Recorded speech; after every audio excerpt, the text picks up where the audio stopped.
Hello students, I am your English educator and in this video I am here with the explanation of chapter 1 and that is how I taught my grandmother to read, written by Sudha Murthy. Students, this chapter is taken from the book Kaveri, that is NCERT book, and I am starting the series of NCERT book Kaveri and मैं आपके लिए लेकर आएंगे explanation of the chapters one by one. We will do that. Before doing explanation of the chapter, let's see. Here is the exercise. Reflect and respond. Complete the given word web. Why is it important to learn how to read and write? And here are some questions. As you can see, students, for the solution of this answer, we will see the next video. Next video में मैं आपके लिए सारी exercise के solutions लेकर आऊँगी in this video. We will do only explanation of the chapter. So let's start. This is the part 1 of the story written by Sudha Murthy, and she's also the narrator of the story. When I was a girl of about 12, I used to stay in a village in North Karnataka with my grandparents. इस story में हम बात कर रहे हैं, एक narrator अपनी ही खुद की ही बात कर रही हैं एंड वो कहती हैं when I was a girl of about 12, कि जब मैं 12 इयर्स की थी, 12 इयर्स की छोटी बच्ची थी, I used to stay in a village in North Karnataka. मैं नॉर्थ कर्नाटका में अपने ग्रैंड पेरेंट्स के साथ रहती थी. Those days the transport system was not very good. उन दिनों ट्रांसपोर्ट सिस्टम बहुत अच्छा नहीं था. So we use to get the morning paper only in the afternoon, इसलिए हमें मॉर्निंग पेपर आफ्टरनून तक मिलता था. And the weekly magazine use to come one day late. और जो वीकली मैगजीन वीक में एक बार आती थी वो हमारे पास एक दिन लेट पहुंचती थी. All of us would wait eagerly for the bus. हम सब बस का ईगरली वेट करते थे, which use to come with the papers, weekly magazines and post. जो बस हमारे लिए पेपर्स, वीकली मैगजीन्स और पोस्ट लेकर आती थी, हम सब ईगरली उसका वेट किया करते थे. Eight that time Triveni was a popular writer in Kannada language. उन दिनों त्रिवेणी बहुत पॉपुलर राइटर थी जो कन्नड़ लैंग्वेज में लिखती थी. She was a wonderful writer. Her style was easy to read and very convincing. उनका जो लिखने का स्टाइल था बहुत इजी था, कोई भी उसको इजीली रीड कर सकता था, उसको समझ सकता था. Her writing style was very convincing that can makes people agree to read. Her story usually dealt with complex psychological problems in the lives of ordinary people and were always very interesting. उनकी stories जो होती थी वो usually जो ordinary people होते थे उनकी lives को रिलेट करती थी. That shows complex psychological problems, deep emotions, hurdles faced by ordinary people, जो एवरीडे वो लाइफ में अपने प्रॉब्लम्स फेस करते थे. That shows about that. And जो उनकी राइटिंग्स होती थी वो बहुत इंटरेस्टिंग भी होती थी. सो पीपल उनको बहुत इंटरेस्ट के साथ उनके नॉवेल्स को, उनकी राइटिंग्स को पढ़ते थे. Unfortunately for Kannada literature she died very young.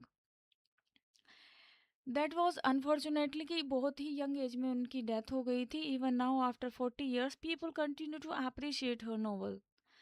Even now अब तक भी 40 ईयर्स के बाद भी लोग उनके नॉवेल्स को अप्रिशिएट करते हैं, पसंद करते हैं उनको पढ़ना. One of her novel called Kashi Yatri. उनका एक नॉवल है Kashi Yatri that was appearing in as a serial in the Kannada weekly Karmaveera. Then उस टाइम कर्मवीरा मैगजीन में उनके उस नॉवल काशी यात्री की सीरीज आती थी. This is the story of an old lady and her ardent desire to go to Kashi और वाराणसी. ये स्टोरी है एक ओल्ड लेडी की और उनकी कीन डिजायर की, उनकी अर्डेंट डिजायर की, that she wants to go Kashi. वो काशी जाना चाहती थी, वाराणसी जाना चाहती थी. क्यों जाना चाहती थी वो? Most Hindus believe that going to Kashi और worshipping Lord Vishweshwara is the ultimate punya. Hindus मानते थे कि जो काशी में जाना और वहाँ पर लॉर्ड विश्वेश्वरा की पूजा करना बहुत ही पुण्य का काम है। So this old lady also believed in this. ये ओल्ड लेडी भी उसमें बिलीव करती थी, जिनकी स्टोरी है वो भी काशी जाना चाहती थी, and her struggle to go there was described in that novel. और उनका वही स्ट्रगल इस नॉवल में बताया गया है।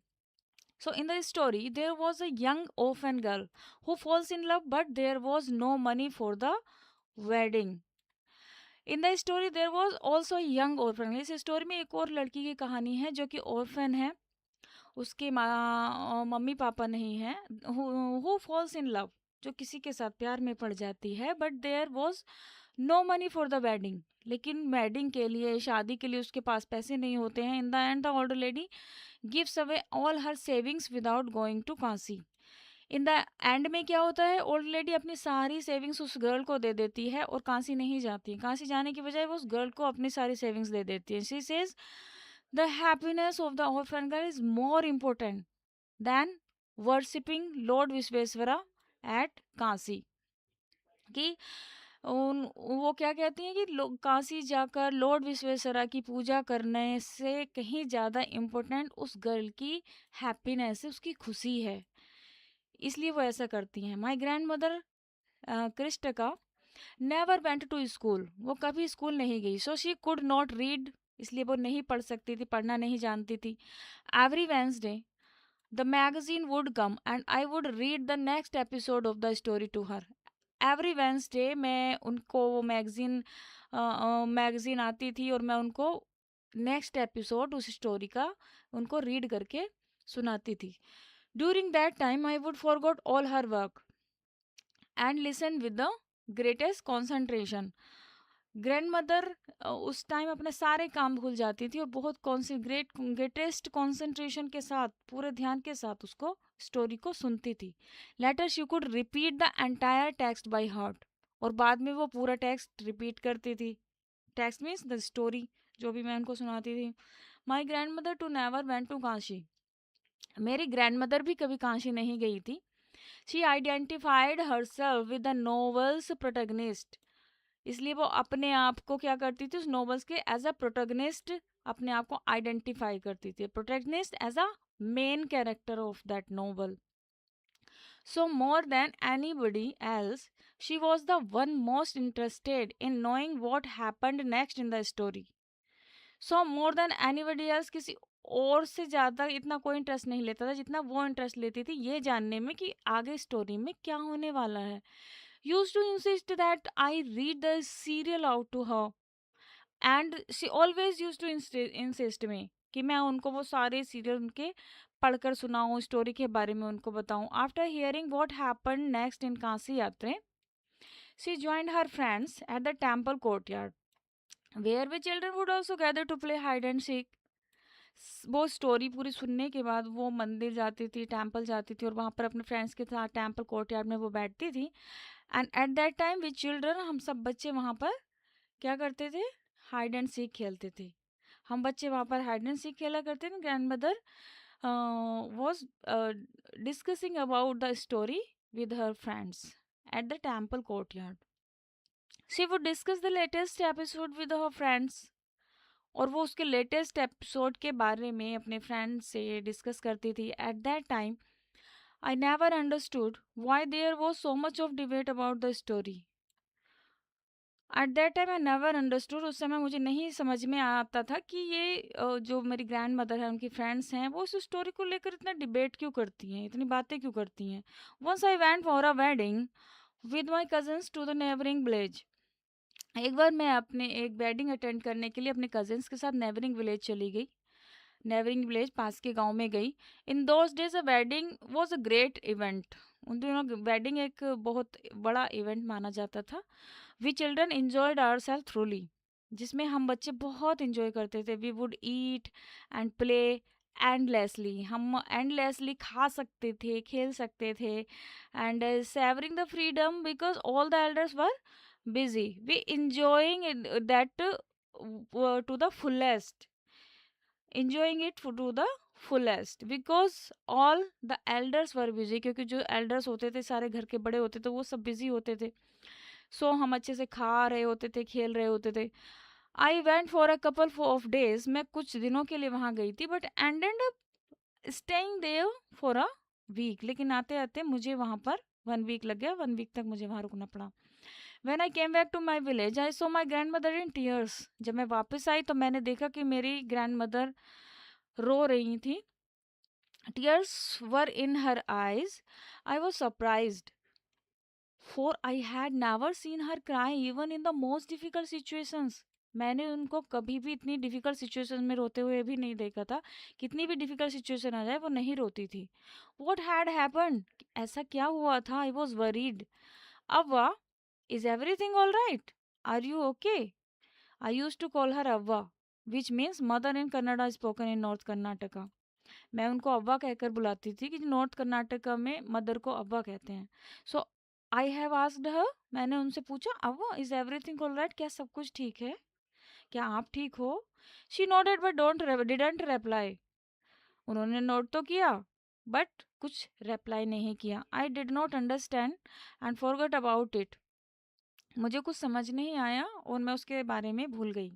इन the night after dinner we were sleeping in the open terrace of our house. हम अपने घर की ओपन टेरेस में खुली छत पर सो रहे थे. It was the summer night and there was a full moon. और फुल मून का टाइम था, फुल मून था, समर थी. फुल मून क्यों बताया राइटर ने? बिकॉज फुल मून की वजह से उसकी जो लाइट होती है हम एक दूसरे को क्लियरली देख पाते हैं. Avva came and sat next to me. अब आई और मेरे पास बैठी. Her affectionate hands touched my forehead. उन्होंने अपने अफेक्शनेट हैंड से, अपने प्यार भरे हाथों से मेरे फॉरहेड को टच किया. I realise she wanted to speak. Then I realised, मैंने रियलाइज किया कि वो कुछ बात करना चाहती थी. I asked her what is the matter, कि क्या हुआ, आप क्या बात करना चाहती हो grand mother. I have realised at that time, when I was a young girl, I lost my mother. There was nobody to look after and guide me. Then grandmother started to say about her own story, about her life story. वो अपनी life story के बारे में narrator को बताने लगी कि when I was a young girl, जब मैं बहुत छोटी थी, I lost my mother. मैंने अपनी मदर को खो दिया था. There was nobody to look after and guide me. मेरी देखभाल करने वाला कोई नहीं था, मुझे गाइड करने वाला कोई नहीं था. गाइड करने में क्योंकि मुझे बताने वाला कोई नहीं था क्या सही है क्या गलत है, मुझे क्या करना चाहिए क्या नहीं करना चाहिए. That is all. My father was a busy man and got married again. मेरे फादर बहुत बिजी थे, बिजी रहते थे और उन्होंने दूसरी शादी भी कर ली थी, दूसरी मैरिज उन्होंने कर ली थी. In those days people never considered education essentials for girls, so I never went to school. उन दिनों एजुकेशन गर्ल्स के लिए एसेंशियल नहीं मानी जाती थी, ज़रूरी नहीं समझी जाती थी, इसलिए मैं कभी स्कूल नहीं गई. I got married very young. बहुत जल्दी मैरिज हो गई, शादी हो गई. एंड आई हैड चिल्ड्रन, बच्चे हो गए. And I became very busy. उसके बाद मैं बहुत बिजी हो गई. Later I had grandchildren also. उसके बाद ग्रैंड चिल्ड्रन भी हुए. As always felt so much happiness in cooking and feeding all of you. और उसके बाद आप सबके लिए मीन्स ने हमारी नरेटर के लिए कि तुम सबके लिए खाना बनाने में ही मुझे खुशी होती थी. खाना बनाने में and feeding all of you, और तुम सबको खाना खिलाने में. At times I use to regret not going to school. उस टाइम मुझे एट टाइम्स बट टाइम के साथ साथ आई यूज टू रिग्रेट, मुझे रिग्रेट होता था not going to school, school ना जाने पर. So I made sure that my children and grandchildren studied well.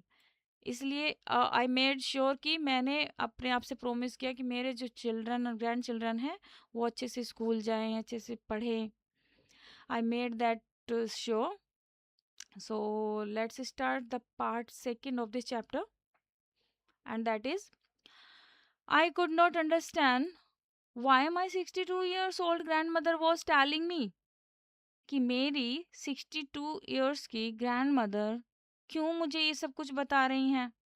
As I am a 12-year-old, the story of her life in the middle of the night. क्योंकि कि मैं सिर्फ 12 years की हूँ और मुझे मेरी ग्रैंड मदर अपनी लाइफ की स्टोरी बता रही है in the middle of the night, रात के आधी रात को, रात में. But I knew I loved her immensely, and there had to be some reason why she was talking to me. But I knew I loved her immensely. मैं उनको इतना एक्सट्रीम लव करती थी कि मैं जानती थी अगर वो मुझसे कुछ बात करने आई हैं तो ऑफ कोर्स उसके पीछे कोई ना कोई रीजन रहा होगा. I looked at her face, मैंने उनका फेस देखा. It was unhappy and her eyes were filled with tears. उनका फेस बहुत अनहैप्पी था, उनकी आईज आंसू से भरी हुई थी, उनकी आंखों में आंसू थे. She was a good looking lady who was usually always smiling. वो गुड लुकिंग लेडी थी जो हमेशा स्माइल करती रहती थी. Even today I can not forget the worried expression on her face. Even today, आज भी मैं उनके उस फेस को नहीं भूली हूँ जो उनका वरीड एक्सप्रेशन था उस टाइम पर. I leaned forward and held her hand. मैं आगे बढ़ी और मैंने उनका हाथ पकड़ा. एंड आई सैड, और मैंने कहा, Avva don't cry, what is the matter, can I help you in any way. क्या बात है, क्या मैं आपकी किसी तरह से कोई हेल्प कर सकती हूँ. Yes, I need your help. You know when you were away Karmaveera came as usual. तुम्हें पता है जब तुम यहाँ नहीं थी वेडिंग अटेंड करने के लिए, अपने नेबरिंग विलेज में गई थी, तब कर्मवीरा आई थी. कर्मवीरा द मैगजीन, जिस मैगजीन की बात चल रही है वो मैगजीन आई थी. I open the magazine, I saw the picture and accompanies the story of Kashi यात्री. मैंने वो पिक्चर्स देखे और काशी यात्रा की स्टोरी को, जिसमें काशी यात्रा की स्टोरी अकम्पनीज थी, बता रही थी, दिख रही थी उन पिक्चर्स के through. And I could not understand anything that was written. और उसमें जो कुछ भी लिखा था वो मैं नहीं समझ पाई. Many times I rubbed my hands over the pages wishing they could understand what was written. Many time मैंने क्या किया, उन पेजेस को अपने हाथ से रब किया, ये सोचते हुए कि काश मैं कुछ समझ जाऊं. But they could understand what was written, but I knew it was not possible. लेकिन मुझे पता था कि ये पॉसिबल नहीं है, ऐसे हैंड से रब करके मैं नहीं समझ पाऊंगी कि क्या लिखा हुआ है. Only if only I was educated enough. अगर मैं एजुकेटेड होती तभी उसको समझ पाती. It I waited eagerly for you to return. मैं बहुत ही ईगरली तुम्हारे वापस आने का वेट कर रही थी, ईगरली उत्सुकता से तुम्हारा वेट कर रही थी. I felt you would come early and read for मी. कि काश तुम जल्दी से आ जाओ और मुझे वो रीड करके सुनाओ. I even thought of going to the village and asking you to read for me. I even thought of going to the village. मैंने ये भी सोचा कि मैं गांव में जाऊं. And I said that asking you to read for me, but I could have asked somebody in this village, but I was too embarrassed to do so. कि किसी से गांव में जाऊं और पढ़ने के लिए बोलूं. बट ये मेरे लिए क्या था, बहुत ही एम्बेरेंस था. एम्बेरेंस क्यों था उनके लिए, because she doesn't know how to read. कि वो नहीं पढ़ना जानती थी और किसी से भी वो बोलती कि इस चीज़ को तुम मुझे पढ़कर सुना दो, तो वो उनके लिए एम्बेरेंस फीलिंग थी. एम्बेरेंस फीलिंग क्यों थी, क्योंकि वो गांव में जाती और गांव में जाकर बोलती कि तुम मुझे वो इसको मेरे लिए पढ़ो. Then she was feeling ashamed for that. इसलिए वो बहुत असेम फील कर रही थी. I felt very dependent and helpless. उस टाइम मैंने अपने आप को बहुत ही डिपेंडेंट और हेल्पलेस फील किया कि मैं दूसरों पर डिपेंड हूँ रीड करने के लिए. We are well off, but what use is money when I cannot be independent. We are well off. Well off means we have money, वो हमारे पास पैसा है, wealthy हैं, बट उस सब का क्या ही फायदा है if when I cannot be independent. कि अगर मैं independent ही नहीं हूं तो I did not know what to answer.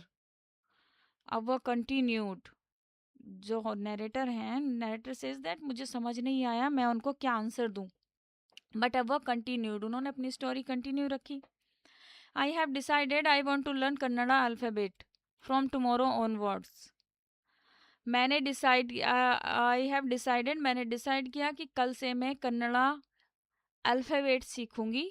I will work very hard, मैं बहुत हार्ड वर्क करूंगी। I will keep Saraswati Puja day during Dussehra at the age the deadline. और मैं दशहरा पर सरस्वती पूजा रखूंगी एक डेडलाइन के रूप में। डेडलाइन मीन्स कि तब तक मैं पढ़ना सीख जाऊंगी। That day I should be able to read a novel on my own. उस दिन मैं ये नोवेल अपने खुद से पढ़ूंगी। I want to be independent, मैं इंडिपेंडेंट होना चाहती हूँ।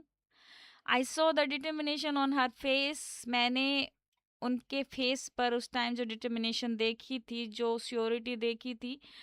Yet I laughed at her, हालांकि मैं उन पर हंसी, मुझे हंसी आई उनकी बात सुनकर। अब वाह, this at this age of 62 you want to learn the alphabet, कि 62 की एज में आप अल्फाबेट लर्न करना चाहती हो। All your here is grey, आपके हेयर ग्रे हो चुके हैं। योर हैंड्स आर रिंकल्ड, आपके हाथ जो हैं रिंकल्ड हैं, रिंकल्स आ चुकी हैं उन पर। यू वेयर स्पेक्टिकल्स, आप स्पेक्टिकल्स पहनते हो। You work so much in the kitchen, आप किचन में इतना काम करते हो। And you are saying that you will learn alphabet, कि आप अल्फाबेट सीखोगे, पढ़ना सीखोगे। Childishly I made fun of the older lady. Old lady, whose old lady? The grandmother. Childishly मैंने अपनी ग्रैंड मदर का मजाक बनाया, बट शी जस्ट स्माइल्ड, उन्होंने बस स्माइल किया। For a good cause if you are determined you can overcome any obstacle. अगर आप डिटरमाइंड हो, किसी चीज को लेकर प्रॉमिस कर सकते हो, तो आप किसी भी ऑब्स्टिकल्स को ओवरकम कर सकते हो। अपने जो भी आपने सोचा हो उसको कर सकते हो। I will work harder than anybody, but I will do it. I will work harder. मैं बहुत हार्ड वर्क करूंगी आगे जाकर। देन एनीबडी, जितना कि कोई और करता उनसे ज़्यादा हार्ड वर्क करूंगी। But I will do it, कि जैसे भी अगर किसी ने भी अभी तक इतना हार्ड वर्क नहीं किया होगा, बट आई विल डू, पर मैं करूंगी। For learning there is no age bar, क्योंकि सीखने के लिए कोई एज बार नहीं होती, कोई एज लिमिट नहीं होती। किसी भी एज में हम सीख सकते हैं। The next day onwards I started my tuition. Avva was a wonderful student. Next day से मैंने ट्यूशन स्टार्ट कर दिया। अव्वा एक वंडरफुल स्टूडेंट रही। The amount of homework she did was amazing. जो भी वो होमवर्क करती थी वो बहुत अमेजिंग था, अच्छा होमवर्क करती थी। She would read, repeat, right and recite. वो क्या करती थी, जो भी पढ़ती थी उसको रीड करती थी, फिर उसको रिपीट करती थी, राइट करती थी, रिसाइट करती थी। I was her only teacher, मैं उनकी ओनली टीचर थी, मैं ही उनको सब कुछ सिखा रही थी। She was my first student, और वो मेरी फर्स्ट स्टूडेंट थी। कौन? Grandmother. Little did I know then that one day I would become a teacher in computer science. Little did I know then that one day I would, कि एक दिन मैं, then I realized that कि एक दिन मैं क्या बनूंगी, एक कंप्यूटर साइंस के टीचर बनूंगी। टीच हंड्रेड्स ऑफ स्टूडेंट को पढ़ाऊंगी। The Dussehra festival came as usual. Dussehra festival आया जैसे कि आना था। Secretly I bought Kashi Yatre which had been published as a novel by that time. उस टाइम तक जो नोवेल था वो काशी यात्रे का, वो भी एक पब्लिश हो चुका था। My grand mother called me to the pooja place and made me to sit down on a stool. उन्होंने मुझे पूजा प्लेस, जहाँ उन्होंने पूजा रखी थी सरस्वती की, वहाँ पर मुझे बुलाया। And she said that sit on a stool, और उन्होंने मुझे एक स्टूल पर बिठाया। She gave me a gift of frock material, उन्होंने मुझे फ्रॉक मटेरियल का एक गिफ्ट दिया। Then she did something unusual, फिर उन्होंने कुछ ऐसा अनयूजुअल किया। She bent down and touched my feet, वो झुकी और उन्होंने मेरे पैर छुए। I was surprise and taken aback, मैं सरप्राइज हुई। And I taken aback, taken और सरप्राइज्ड बाई समथिंग अनएक्सपेक्टेड, कुछ भी ऐसा अनएक्सपेक्टेड होता है जो हमने सोचा नहीं होता है, that is elders never touch the feet of youngsters, कि एल्डर्स जो होते हैं, बड़े होते हैं, वो कभी छोटों के पैर नहीं टच करते, पैर नहीं छूते हैं. We have always touched the feet of God, elders, teachers. हम हमेशा अपने टीचर्स के, एल्डर्स के और गॉड के फीट टच करते हैं, उनके पैर छूते हैं. We consider that as a mark of respect. हम we consider that as a mark of respect. हम उसको, दूसरों को रेस्पेक्ट देना समझते हैं. It is great tradition but today the reverse that happened. ये हमारा ट्रेडिशन है, बट आज क्या हो रहा था, वो रिवर्स हो रहा था, उसका उल्टा हो रहा था. इट वॉज नॉट करेक्ट, जो कि सही नहीं था. She said I am touching the feet of a teacher. उन्होंने कहा कि मैं एक टीचर के पैर छू रही हूँ, नॉट माई ग्रैंड डॉटर, अपने ग्रैंड डॉटर के नहीं, बल्कि एक टीचर के पैर छू रही हूँ. Teacher who taught me so well.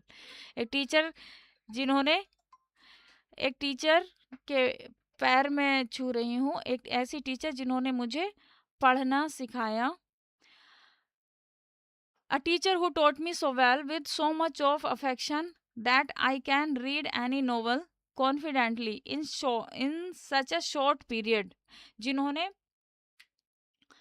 बहुत ही कम टाइम में, एक बहुत ही शॉर्ट पीरियड में मुझे पढ़ना सिखाया, और मैं अभी कॉन्फिडेंटली एक नोवेल को पढ़ पा रही हूँ. Now I am independent. अब मैं इंडिपेंडेंट हो चुकी हूँ.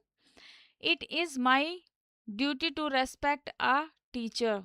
ये मेरी ड्यूटी है, ये मेरा कर्तव्य है, फर्ज है कि मैं अपने टीचर को रेस्पेक्ट दूँ. Is it not written in our scriptures. ये हमारे किसी भी स्क्रिप्चर्स में ऐसा नहीं लिखा है. Scriptures are the sacred religious text. जो स्क्रिप्चर्स होते हैं, सेक्रेटेड होली बुक्स होते हैं, उनमें कुछ टेक्स्ट लिखे होते हैं, कुछ लाइंस लिखी होती हैं, जिनको हम फॉलो करते हैं. तो ऐसा किसी स्क्रिप्चर्स में नहीं लिखा है that a teacher should be respected irrespective of gender and age, कि टीचर को तुम उसके जेंडर या फिर उसकी एज के बेस पर उसको रेस्पेक्ट दो. I did return her namaskar to her by touching her feet and gave my gift to my first student. मैंने उनके पैर छुए, उनको नमस्कार उनको वापस किया. मीन्स मैंने उनके पैर छुए, और मैं जो गिफ्ट उनके लिए लेकर आई थी अपने फर्स्ट स्टूडेंट के लिए, अपनी ग्रैंड मदर के लिए, वो मैंने उनको दिया. She opened it and read immediately the title Kashi यात्रे. उन्होंने जल्दी से उसको खोला और काशी यात्रे उसका टाइटल पढ़ा. That was by Triveni and the publishers name also she read. उन्होंने पब्लिशर का नाम पढ़ा, त्रिवेणी, और काशी यात्रे बाय त्रिवेणी उन्होंने पढ़ा. I knew then that my student had passed with flying colours. I knew, मैं जानती थी कि जो मेरी फर्स्ट स्टूडेंट है, मेरी ग्रैंड मदर हैं, that she had passed the examination very well. It explains that her journey from ignorance to knowledge. So, this was the explanation of the complete chapter 1 written by Sudha Murthy. As we can say, here is the exercise of this chapter. We will do all the solutions of the exercise in the next video. I hope you will like this video. Then you can like, share, and you can say in comment section. Thank you so much and take care.